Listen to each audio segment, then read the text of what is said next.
ನಮಸ್ಕಾರ ಸ್ನೇಹಿತರೆ, ಇದು ಕೇಂದ್ರ ಸರ್ಕಾರ ಇತ್ತೀಚೆಗೆ ಬಿಡುಗಡೆ ಮಾಡಿರೋ ಡೇಟಾ. ಇದು ದೇಶದ ಜನ ಎಷ್ಟು ಖರ್ಚು ಮಾಡ್ತಿದ್ದಾರೆ, ಯಾರ ಹತ್ರ ಎಷ್ಟು ದುಡ್ಡು ಓಡಾಡ್ತಿದೆ, ಯಾವ ರೀತಿ ಖರ್ಚು ಮಾಡ್ತಿದ್ದಾರೆ, ಏನು ತಿಂತಿದ್ದಾರೆ, ಯಾವ ರೀತಿ ತಿಂತಿದ್ದಾರೆ, ಎಷ್ಟು ಪ್ರಮಾಣದಲ್ಲಿ ತಿಂತಿದ್ದಾರೆ, ಯಾವುದಕ್ಕೆ ಎಷ್ಟು ದುಡ್ಡು ಬಳಸ್ತಾ ಇದ್ದಾರೆ, ಇದೆಲ್ಲವನ್ನ ಈ ಡೇಟಾ ಹೇಳ್ತಾ ಇದೆ.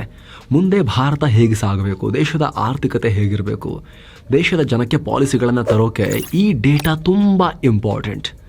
ಆದರೆ ಇದರಲ್ಲಿ ಬೆಚ್ಚಿ ಬೀಳಿಸೋ ಅಂಶಗಳು ಕೂಡ ಇವೆ. ಖರೀದಿ ಸಾಮರ್ಥ್ಯದಲ್ಲಿ ತುಂಬ ಏರುಪೇರು ಇದೆ. ಜನರ ಜೀವನ ಮಟ್ಟದಲ್ಲಿ ಗ್ಯಾಪ್ ಯಾವ ರೀತಿ ಇದೆ ಅನ್ನೋದನ್ನು ಇಲ್ಲಿ ಎಕ್ಸ್ಪ್ಲೇನ್ ಮಾಡಲಾಗಿದೆ. ಒಂದೆರಡಲ್ಲ, ನಗರ ಪ್ರದೇಶದ ಒಟ್ಟು ಜನಸಂಖ್ಯೆಯಲ್ಲಿ ಟಾಪ್ 5% ಜನ ತಲಾ 3,064 ರೂಪಾಯಿ ಪರ್ ಮಂತ್ ಖರ್ಚು ಮಾಡಿದ್ರೆ ಪರ್ ಹೆಡ್.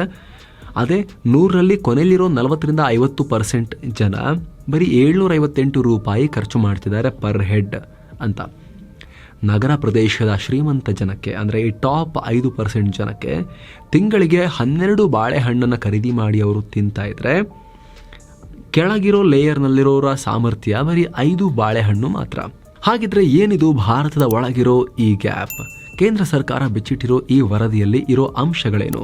ಭಾರತ ಏನಾದರೂ ಎಡವಿದ್ಯಾ? ಎಡವಿದ್ರೆ ಯಾವಾಗ ಎಡವಿದ್ದು? ಚೀನಾ ಅಮೆರಿಕವನ್ನು ನೋಡಿ ಮುಂದೆ ಬರಬೇಕು ಅಂತ ಆಸೆ ಪಡೋ ನಾವು ನಿಜಕ್ಕೂ ಏನು ಮಾಡಬೇಕು ಆಸ್ ಎ ನೇಷನ್? ಬನ್ನಿ ಎಲ್ಲವನ್ನ ಕ್ವಿಕ್ ಆಗಿ ನೋಡ್ತಾ ಹೋಗೋಣ. ಒಂದು ಚಾರ್ಟ್ ನೋಡ್ತಾ ಇದ್ದೀರಾ?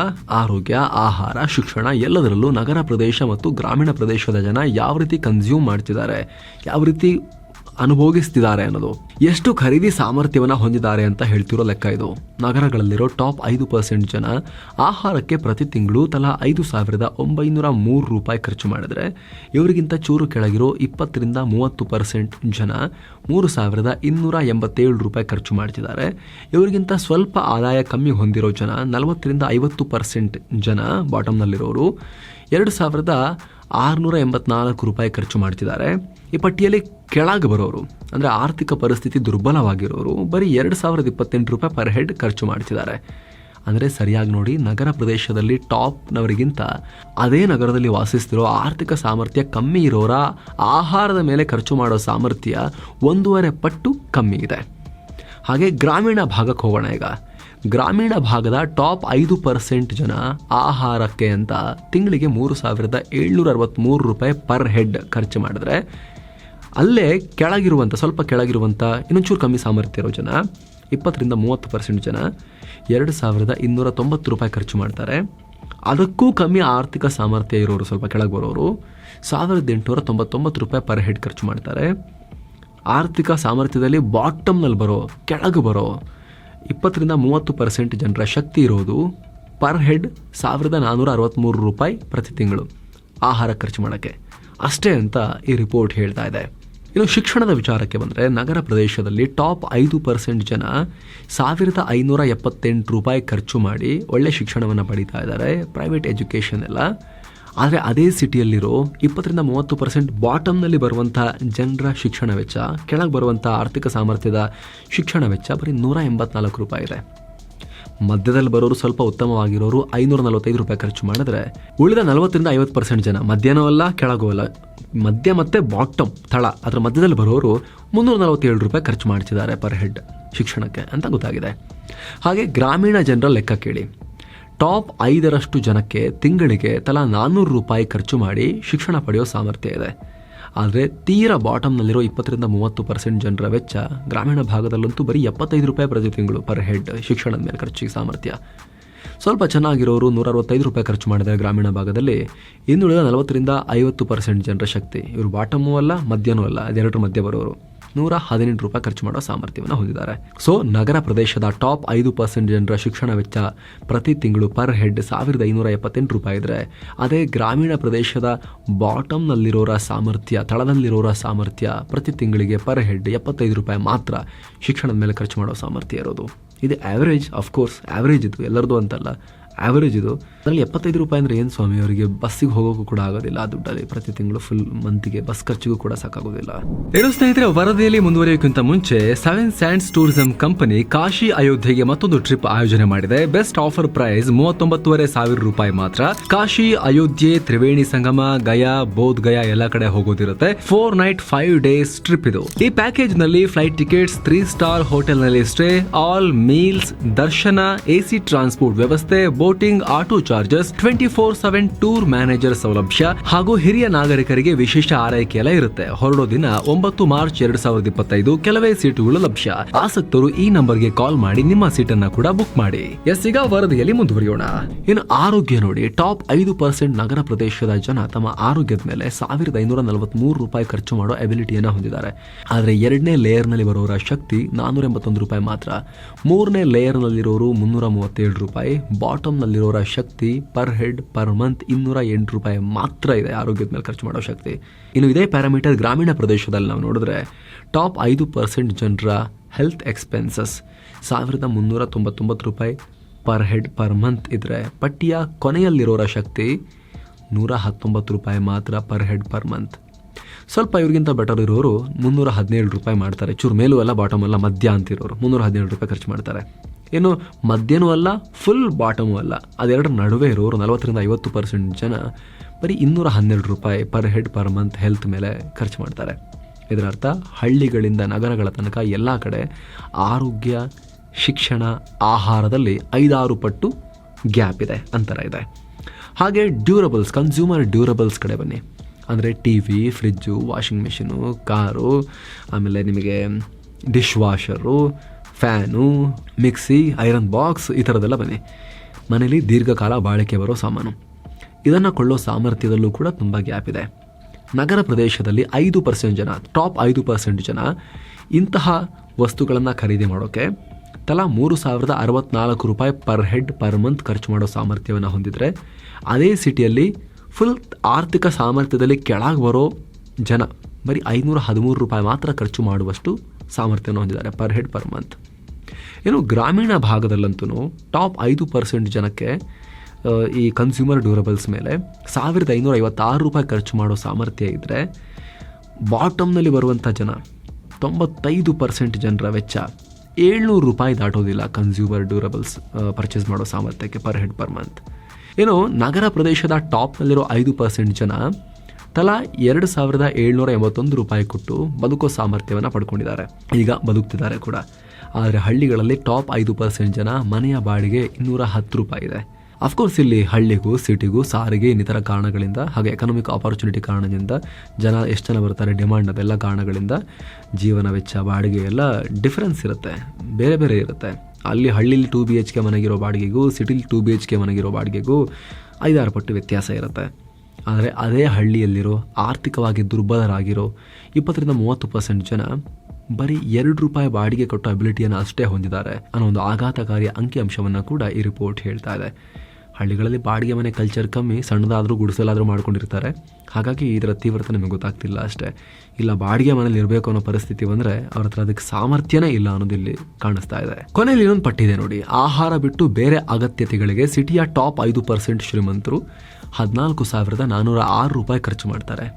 ಆದರೆ ಗ್ರಾಮೀಣ ಭಾಗದ ಜನರ ಖರ್ಚು ಈ ಕ್ಯಾಟಗರಿಯಲ್ಲಿ ಶ್ರೀಮಂತರದ್ದು ಕೂಡ ₹6,374 ಮಾತ್ರ. ಈ ಗ್ರಾಮೀಣ ಭಾಗದಲ್ಲಿ ಮೇಲಿರೋ 5% ಬಿಟ್ಟು ಇನ್ನುಳಿದ 95% ಜನರ ಇಂತಹ ಖರ್ಚು, ಅಗತ್ಯವಲ್ಲದ ಖರ್ಚುಗಳು ₹2,600 ಕೂಡ ದಾಟಲ್ಲ ಪರ್ ಹೆಡ್ ಪರ್ ಮಂತ್. ಇನ್ನು ಮನರಂಜನೆ ವಿಚಾರಕ್ಕೆ ಬಂದರೆ, ನಗರ ಪ್ರದೇಶದ ಟಾಪ್ 5% ಜನ ತಲಾ ₹432 ಖರ್ಚು ಮಾಡಿದ್ರೆ ಪರ್ ಹೆಡ್ ಪರ್ ಮಂತ್. ಅದೇ ನಗರದಲ್ಲಿರೋ ಕೆಳಗಿರೋ 20-30% ಜನ ಆರ್ಥಿಕ ಸಾಮರ್ಥ್ಯ ಇಲ್ದಿರೋರು ಬರೀ ₹60 ಚಿಲ್ಲರೆ ಖರ್ಚು ಮಾಡೋ ಎಬಿಲಿಟಿಯನ್ನು ಹೊಂದಿದ್ದಾರೆ ಮನರಂಜನೆ ಮೇಲೆ per head per month. So ಉಪ್ಪಿನಿಂದ ಸಕ್ಕರೆ ತನಕ, ಬಟ್ಟೆಯಿಂದ ತೈಲದ ತನಕ ಎಲ್ಲದರಲ್ಲೂ ಜನರ ಖರೀದಿ ಸಾಮರ್ಥ್ಯದಲ್ಲಿ ಈ ಥರದ್ದೆಲ್ಲ ಡಿಫ್ರೆನ್ಸ್ ಇದೆ. ಹಾಗಿರೋದಕ್ಕೆ ಏನು ಕಾರಣ? ಹೀಗಂದ ಕೂಡಲೇ ತುಂಬ ಜನಕ್ಕೆ ಈಗ ನೇರವಾಗಿ 5% ಜನರ ಮೇಲೆ ಸಿಟ್ಟು ಬರ್ತಿರ್ಬೋದು, ಎಲ್ಲ ಇವರೇ ಇಟ್ಕೊಂಡಿದ್ದಾರೆ ಅಂತ. ಆದರೆ ಇದರಲ್ಲಿ ನಾನಾ ಆಯಾಮಗಳಿರುತ್ತೆ.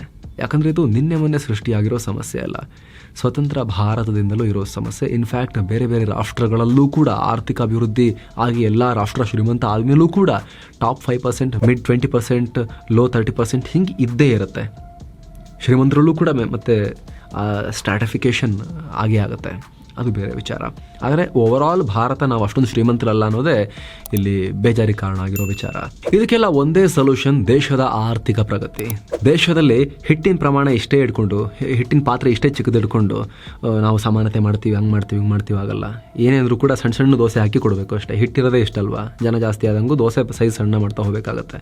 ಹಿಟ್ಟಿನ ಪಾತ್ರೆ ದೊಡ್ಡದು ಮಾಡೋಕ್ಕೆ ನೋಡ್ಬೇಕು ನಾವು. ದೊಡ್ಡ ಗಾತ್ರದ ಹಿಟ್ಟಿನ ಪಾತ್ರೆ ಮಾಡೋಕ್ಕೆ ಹೋಗಬೇಕು. ಅಂದರೆ GDP ಸೈಜ್ ದೊಡ್ಡದು ಮಾಡಬೇಕು. ಆಗ ಶ್ರೀಮಂತರು ಇನ್ನಷ್ಟು ಶ್ರೀಮಂತರು ಆಗ್ಬೋದು, ಬಡವರು ಮಧ್ಯಮ ವರ್ಗಕ್ಕೆ ಬರ್ಬೋದು, ಮಧ್ಯಮ ವರ್ಗದ ಅಪ್ಪರ್ ಮಿಡಲ್ ಕ್ಲಾಸಿಗೆ ಬರ್ಬೋದು, ಅಪ್ಪರ್ ಮಿಡಲ್ ಕ್ಲಾಸ್ ರಿಚ್ ಆಗ್ಬೋದು.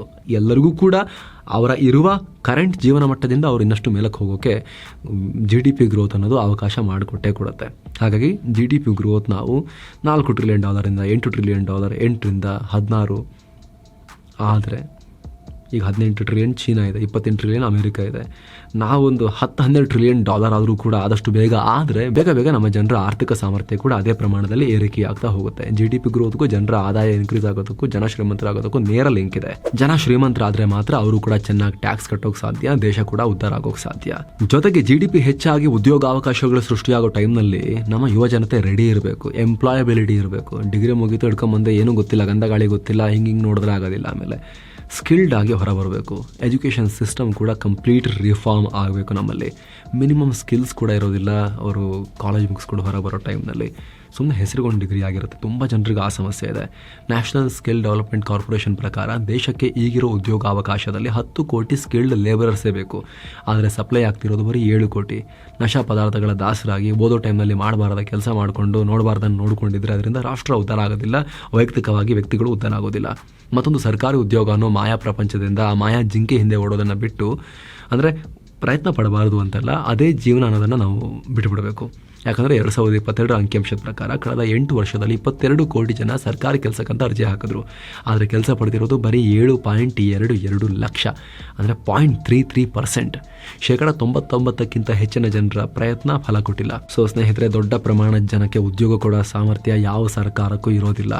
ಸರ್ಕಾರ ಮಾಡಬೇಕಾಗಿರೋದೇನು, ಇನ್ವೆಸ್ಟ್ಮೆಂಟ್ ಆಕರ್ಷಿಸಬೇಕು. ದೊಡ್ಡ ಪ್ರಮಾಣದಲ್ಲಿ ಖಾಸಗಿ ಬಿಸ್ನೆಸ್ ಬೂಮ್ ಆಗೋ ರೀತಿ ನೋಡ್ಕೋಬೇಕು. ದೊಡ್ಡ ಪ್ರಮಾಣದಲ್ಲಿ ಪ್ರೈವೇಟ್ ಜಾಬ್ ಮಾರ್ಕೆಟ್ ಕ್ರಿಯೇಟ್ ಮಾಡಬೇಕು. ಸರ್ಕಾರಗಳು ಬಿಸ್ನೆಸ್ ಫ್ರೆಂಡ್ಲಿ ಎಕೋಸಿಸ್ಟಮ್ ಕ್ರಿಯೇಟ್ ಮಾಡಬೇಕು. ಸರ್ಕಾರದ ಹಸ್ತಕ್ಷೇಪ ಎಷ್ಟಾಗುತ್ತಷ್ಟು ಮಿನಿಮಮ್ ಆಗಬೇಕು. ಇದನ್ನು ಹೇಳಿದ ತಕ್ಷಣ ಕೆಲವರು ಹಿಂಗೆ ನೋಡ್ಬೋದು. ಆದರೆ ಸ್ನೇಹಿತರೆ, ಆ ಅಂಧಕಾರದ ಮನಸ್ಥಿತಿಯಿಂದ ಹೊರಬರಬೇಕು. ಯಾಕಂದರೆ ಕಮ್ಯುನಿಸ್ಟ್ ಚೀನಾದಲ್ಲೂ ಕೂಡ ಕಮ್ಯುನಿಸಮ್ ವರ್ಕ್ ಆಗಲಿಲ್ಲ. ಕ್ಯಾಪಿಟಲಿಸಮ್ ಕಡೆ ಅವರು ಬಂದ ಮೇಲೆ ಅವರು ದೇಶ ಉದ್ಧಾರ ಆಗಿರೋದು. ಅದೇ ಕಾರಣಕ್ಕೆ ನಮಗಿಂತ 20 ವರ್ಷ ಮುಂಚೆನೇ ಬಂಡವಾಳಶಾಹಿ ಆಗಿ ಅವರು ಇಷ್ಟು ಬೇಗ ಮುಂದಕ್ಕೆ ಹೋದರು. ಅಲ್ಲಿನ ಸರ್ಕಾರದ ಹೆಸರಿನಲ್ಲಿ ಬಿಟ್ಟರೆ ಮತ್ತೆ ಎಲ್ಲೂ ಕೂಡ ಕಮ್ಯುನಿಸಮ್ ಇಲ್ಲ. ಬಂಡವಾಳಶಾಹಿ ರಾಷ್ಟ್ರಕ್ಕಿಂತಲೂ ಚೀನಾ ಮುಂದುವರೆದಿದೆ, ಎಕಾನಮಿಯನ್ನು ಓಪನ್ ಅಪ್ ಮಾಡಿದೆ. ಈಗ ಜಿನ್ಪಿಂಗ್ ಬಂದಮೇಲೆ ಮತ್ತೆ ಸರ್ಕಾರ ಕಂಟ್ರೋಲ್ ಮಾಡೋಕ್ಕೆ ಪ್ರಯತ್ನ ಪಡ್ತಿದೆ. ಬಿಟ್ಟರೆ ಲಾಸ್ಟ್ 1980-90 ಟೈಮ್ನಿಂದ 2010 ತನಕ ಕೂಡ ಚೀನಾ ಅದ್ಭುತವಾಗಿ ಪ್ರಗತಿಯನ್ನು ಕಾಣಿತು, ಆರ್ಥಿಕತೆಯನ್ನು ಓಪನ್ ಅಪ್ ಮಾಡಿ. ನಿಮಗೆ ಗೊತ್ತಿರಲಿ, ಭಾರತ ಕೂಡ 1991 ನಂತರ ಖಾಸಗೀಕರಣ, ಉದಾರೀಕರಣ, ಜಾಗತೀಕರಣಕ್ಕೆ ಓಪನ್ ಆದ ನಂತರವಷ್ಟೇ ಚೂರು ಕೈಕಾಲು ಗಟ್ಟಿಯಾಗಿದೆ ನಮ್ಮದು. ಹೋಲ್ಸೇಲ್ ಬಡವರು ಭಾರತದಲ್ಲಿ. ಅದಕ್ಕಿಂತ ಮುಂಚೆ ಹೋಲ್ಸೇಲ್ ಬಡ ರಾಷ್ಟ್ರ, ನರಪೇತಲ ರಾಷ್ಟ್ರ ಆಗಿತ್ತು ನಮ್ಮದು 1991ಗಿಂತ ಮುಂಚೆ. ಆರ್ಥಿಕವಾಗಿ ನಾವು ಕಿತ್ಕೊಂಡು ಹೋಗಿದ್ವಿ. ವರ್ಲ್ಡ್ ಬ್ಯಾಂಕ್ ಕೊಟ್ಟಿರೋ ಮಾಹಿತಿ ಪ್ರಕಾರ 1991ರಿಂದ ಇಲ್ಲಿ ತನಕ ದೇಶದಲ್ಲಿ ಅರ್ಧದಷ್ಟು ಬಡವರು ಬಡತನದಿಂದ ಆಚೆಗೆ ಬಂದಿದ್ದಾರೆ. ಕೆಲವರು ನಾವಿನ್ನೂ ಬಡವರು ಅಂತ ಅನ್ಸ್ಬೋದು, ಆದರೆ ಅಂದಿನ ಬಡತನ ಹೇಗಿತ್ತು ಅಂತ ಕೇಳಿ ನೋಡಿ. ಅನ್ನ ನೋಡ್ತಿರ್ಲಿಲ್ಲ ಅವರು. ಅಂಥ ಪರಿಸ್ಥಿತಿ ಇತ್ತು ನಮ್ಮ ಪೂರ್ವಜರಿಗೆ, ನಮ್ಮ ಹಿರಿಯರಿಗೆ. ಪೂರ್ವಜರಂದರೆ 1000 ವರ್ಷದಿಂದ ಹೋಗೋದು ಬೇಡ, 40-50 ವರ್ಷದಿಂದ ಭಾರತ ಹೇಗಿತ್ತು ಅಂತ ಕೇಳಿ ನೋಡಿ. ಇಂಥ ಪರಿಸ್ಥಿತಿಲಿ ಅವರಿದ್ದರು ಅಂತ ಕೇಳಿ ನೋಡಿ. ಸೊ ಲಾಸ್ಟ್ 30-35 ವರ್ಷದಲ್ಲಿ ಆರ್ಥಿಕ ಉದಾರೀಕರಣದ ಬಳಿಕ, ನರಸಿಂಹರಾವ್ ಅವರ ಆ ಸರ್ಕಾರದ ಬಳಿಕ ಬಂದ ಎಲ್ಲ ಸರ್ಕಾರಗಳು ಪಕ್ಷಾತೀತವಾಗಿ ಒಂದು ಮಟ್ಟಿಗೆ ಪರ್ಫಾರ್ಮೆನ್ಸ್ ಲೆವೆಲ್ ಬೇರೆ ಬೇರೆ ಇದ್ದರೂ ಕೂಡ ಒಂದು ಡೈರೆಕ್ಷನಲ್ಲಿ ಹೋದರು. ಯಾರೂ ಕೂಡ ಹಾರ್ಡ್ ಲೆಫ್ಟಿಸ್ಟ್, ಹಾರ್ಡ್ ಸೋಷಿಯಲಿಸ್ಟ್ ಅನ್ನೋ ಮೂರ್ಖತನದ ಕೆಲಸವನ್ನು ಮಾಡಲಿಲ್ಲ ಭಾರತದಲ್ಲಿ. ಅದರ ಪರಿಣಾಮ ನಾವು ಒಂದು ಮಟ್ಟಿಗಾದರೂ ಕೂಡ ಬದುಕೋ ರೀತಿ ಇದ್ದೀವಿ ಇವತ್ತು. ಈಗ ಟೈಮ್ ಏನು ಬಂದಿದೆ ಗೊತ್ತಾ? ಇನ್ನಷ್ಟು ಎಕಾನಮಿಯನ್ನು ಓಪನ್ ಅಪ್ ಮಾಡೋದು, ದೊಡ್ಡ ಪ್ರಮಾಣದಲ್ಲಿ ಈಸ್ ಆಫ್ ಡೂಯಿಂಗ್ ಬಿಸ್ನೆಸ್ಗೆ ಒತ್ತನ್ನು ಕೊಡೋದು. ಜಗತ್ತಿನಾದ್ಯಂತ ಇರೋ ಹೂಡಿಕೆದಾರರಿಗೆ ಬರಬೇಕು, ಉದ್ಯೋಗ ಸೃಷ್ಟಿ ಮಾಡಬೇಕು. ಪ್ರತಿಯೊಬ್ಬ ಎಜುಕೇಟೆಡ್ ಯೂತ್ ಹೊರಗೆ ಬಂದ ತಕ್ಷಣ ನನಗೊಂದು ಕೆಲಸ ಸಿಗುತ್ತೆ ಅನ್ನೋ ರೀತಿಲಿ ಇರಬೇಕು. GDP ದೊಡ್ಡದಾಗಬೇಕು, ಎಲ್ಲರಿಗೂ ಉದ್ಯೋಗ ಸಿಗಬೇಕು. ಹಂತ ಹಂತವಾಗಿ ಕಡು ಬಡವರು ಲೋ ಮಿಡಲ್ ಕ್ಲಾಸ್ಗೆ, ಲೋವರ್ ಮಿಡಲ್ ಕ್ಲಾಸ್ನಿಂದ ಅಪ್ಪರ್ ಮಿಡಲ್ ಕ್ಲಾಸ್ಗೆ, ಆಮೇಲೆ ಶ್ರೀಮಂತಿಕೆಗೆ ಜನ ಒಂದೊಂದು ಹೆಜ್ಜೆ ಇಟ್ಕೊಂಡು ಹೋಗೋಕ್ಕೆ ಏಣಿಯನ್ನು ಇಡಬೇಕು ಇವಾಗಲೇ. ಜೊತೆಗೆ ಇನ್ನೊಂದು ಕಾಂಟ್ರವರ್ಷಿಯಲ್ ವಿಚಾರ, ಶ್ರೀಮಂತ ರೈತರದ್ದು. ಬಡ ರೈತರದ್ದು ಹೇಳ್ತಿಲ್ಲ. 2 ಎಕರೆ 3 ಎಕರೆ 5 ಎಕರೆ 10 ಎಕರೆ ಅದ್ರ ಬಗ್ಗೆ ನಾವು ಮಾತೇ ಆಡ್ತಾ ಇಲ್ಲ. 5 ಎಕರೆ ನಾವು ಮಾತಾಡ್ತಿಲ್ಲ. 1 ಎಕರೆ ಜಾಗ ತಗೋಬೇಕು ಅಂದರೆ ಇವಾಗ ಸ್ನೇಹಿತರೆ ಏನಿಲ್ಲ ಅಂದರೂ ಕೂಡ 25-30 ಲಕ್ಷ ಬೇಕು. ಎಂಥ ಇಂಟೀರಿಯರ್ ಅಂದರೂ ಕೂಡ. ಒಂಚೂರು ರೋಡ್ ಸೈಡ್ ಇದೆ ಅಂತ ಹೇಳಿದ್ರೆ 50 ಲಕ್ಷ ಹೇಳ್ತಾರೆ. ಚೆಕ್ ಮಾಡಿ ನೋಡಿ ನೀವು. ಹಾಗಾಗಿ ಅದನ್ನು ಬಿಟ್ಬಿಡಿ. ನಾವು ಒಂದು 5-10 ಎಕರೆ ಬಗ್ಗೆನೂ ಮಾತಾಡೋದು ಬೇಡ. ಆದರೆ ಶ್ರೀಮಂತರ ರೈತರ ಬಗ್ಗೆ ನಾವು ಡಿಸ್ಕಸ್ ಮಾಡಲೇಬೇಕಲ್ವ ಸ್ವಾಮಿ. ದೇಶದಲ್ಲಿ 50 ಲಕ್ಷ ಶ್ರೀಮಂತ ರೈತರಿದ್ದಾರೆ. People research on India's consumer economies price ಅನ್ನೋ ಈ ಸಂಸ್ಥೆಯ ರಿಸರ್ಚ್ ಪ್ರಕಾರ ಭಾರತದಲ್ಲಿ 50 ಲಕ್ಷ ಶ್ರೀಮಂತ ರೈತರಿದ್ದಾರೆ. ಅವರ ಆ್ಯಾವ್ರೇಜ್ ವಾರ್ಷಿಕ ಆದಾಯ 25 ಲಕ್ಷ ರೂಪಾಯಿ ಅಂತ ಡೇಟಾ ಹೇಳುತ್ತೆ. ಸೊ ಇಲ್ಲೊಂದು ಲೂಪೋಲ್ ಇದೆ. ದೊಡ್ಡ ಪ್ರಮಾಣದಲ್ಲಿ ಪೊಲಿಟಿಷಿಯನ್ಸ್ ಕೂಡ ಕೃಷಿಗೆ ತೆರಿಗೆ ಇಲ್ಲ ಅನ್ನೋ ಕಾರಣಕ್ಕೋಸ್ಕರ ನಾನು 2,000 ಕೋಟಿ ಇಲ್ಲಿ ತರಕಾರಿ ಬೆಳೆದು ಗಳಿಸಿದೆ, ಕೊತ್ತಂಬರಿ ಸೊಪ್ಪು ಮಾರಿ ಗಳಿಸಿದೆ ಅಂತ ಹೇಳೋದೆಲ್ಲ ನೀವು ಕೇಳಿದ್ದೀರಾ. ಕೇವಲ ಪೊಲಿಟಿಷಿಯನ್ಸ್ ಅದನ್ನು ಅಡ್ಡದಾರಿ ಹಿಡ್ಕೊಂಡು ಯೂಸ್ ಮಾಡ್ತಾರೆ ಅನ್ನೋ ಕಾರಣಕ್ಕೋಸ್ಕರ ಅಂತಲ್ಲ.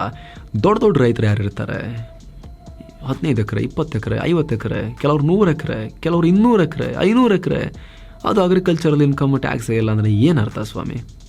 ಇಲ್ಲಿ ಈಗ ಬಿಡಿ 12 ಲಕ್ಷ ಆಗಿದೆ. ಮುಂಚೆ 7 ಲಕ್ಷ ದಾಟದವರೆಲ್ಲ ಟ್ಯಾಕ್ಸ್ ಕಟ್ತಿರ್ಲಿಲ್ವಾ? ಈಗ 12 ಲಕ್ಷ ದಾಟಿದ ತಕ್ಷಣ ಟ್ಯಾಕ್ಸ್ ಕಟ್ಟಲೇಬೇಕಲ್ವ? ಸ್ಯಾಲ್ರಿಲಿ ಕಟ್ ಮಾಡ್ಕೊಂಡು ಕೊಡ್ತಾರಲ್ವಾ? ಈ ಹಿಂದೆ ಅಮಿತಾಬ್ ಬಚ್ಚನ್ ನಾನು ಕೂಡ ಕೃಷಿಕನಂದೆಲ್ಲ ಕೃಷಿ ಇನ್ಕಮ್ ಅಂತ ಹೇಳ್ಕೊಂಡಿದ್ರಂತೆ ಒಂದು ಟೈಮ್ನಲ್ಲಿ.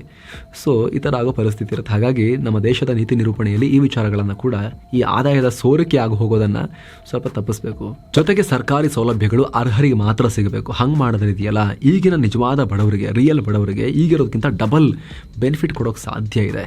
ಕರೆಕ್ಟಾಗಿ ಕೇಳಿಸ್ಕೊಳ್ಳಿ, ಅರ್ಹರಿಗೆ ಮಾತ್ರ ಸಿಕ್ಕಿದ್ರೆ ಸ್ನೇಹಿತರೆ, ಈಗಿರೋ ರಿಯಲ್ ಬಡವರಿಗೆ ಈಗ ಕೊಡೋದಕ್ಕಿಂತ ಡಬಲ್ ಬೆನಿಫಿಟ್ ಕೊಡೋಕ್ಕೆ ಸಾಧ್ಯ ಇದೆ. ಆದರೆ ಹಂಗಾಗ್ತಿಲ್ಲ. ಸಿಕ್ಕಿದವರು ಎಲ್ಲರೂ ಕೂಡ ನಮಗೂ ಬೇಕು ಅಂತ ಹೊಳ್ತಾ ಇದ್ದಾರೆ. 2024 ನವೆಂಬರ್ನಲ್ಲಿ ಕೇಂದ್ರ ಸರ್ಕಾರ 5.8 ಕೋಟಿ ನಕಲಿ ರೇಷನ್ ಕಾರ್ಡ್ಗಳನ್ನು ರದ್ದು ಮಾಡಿತ್ತು. ಕರ್ನಾಟಕದಲ್ಲೂ ಕೂಡ ಕರ್ನಾಟಕ ಸರ್ಕಾರ ಕೂಡ ಲಕ್ಷ ನಕಲಿ ಕಾರ್ಡ್ಗಳನ್ನು, BPL ಕಾರ್ಡ್ಗಳನ್ನು ರದ್ದು ಮಾಡಿದೆ. ಇನ್ನೂ ಲಕ್ಷಾಂತರ ಜನರ ಬಳಿ ಈ ರೀತಿ ನಕಲಿ BPL ಕಾರ್ಡ್ ಇದೆ, ಟ್ರ್ಯಾಕ್ ಮಾಡಿ ಅದನ್ನು ಕ್ಯಾನ್ಸಲ್ ಮಾಡ್ತೀವಿ ಅಂತ ಹೇಳ್ತಿದ್ದಾರೆ. ಅದು ಆಗಬೇಕು ಫಸ್ಟ್. ಹಾಗಾದರೆ ನಿಜವಾದ ಬಡವರಿಗೆ, ಯಾರನ್ನ ಕೈ ಹಿಡಿದು ನಾವು ಮೇಲಕ್ಕೆ ಏಣಿಲಿ ಒಟ್ಟಿಗೆ ಕರ್ಕೊಂಡು ಹೋಗಬೇಕು, ಯಾರು ಬಾಕಿ ಕೆಳಗೆ ಉಳ್ಕೊಂಡಿದ್ದಾರೆ ಅವರಿಗೆ ಬೆನಿಫಿಟನ್ನು ತಲುಪಿಸೋಕೆ ಇನ್ನೂ ಜಾಸ್ತಿ ಸಹಾಯವನ್ನು ಮಾಡೋಕ್ಕೆ ಸಾಧ್ಯ ಆಗುತ್ತೆ. ಇದ್ರ ಬಗ್ಗೆ ನಿಮ್ಮ ಒಪಿನಿಯನ್ ಏನು ಸ್ನೇಹಿತರೆ? ಕಾಮೆಂಟ್ ಮಾಡಿ ತಿಳಿಸಿ. ಮತ್ತೆ ಭೇಟಿ ಆಗ್ತಿರೋಣ. ನಮಸ್ತೆ.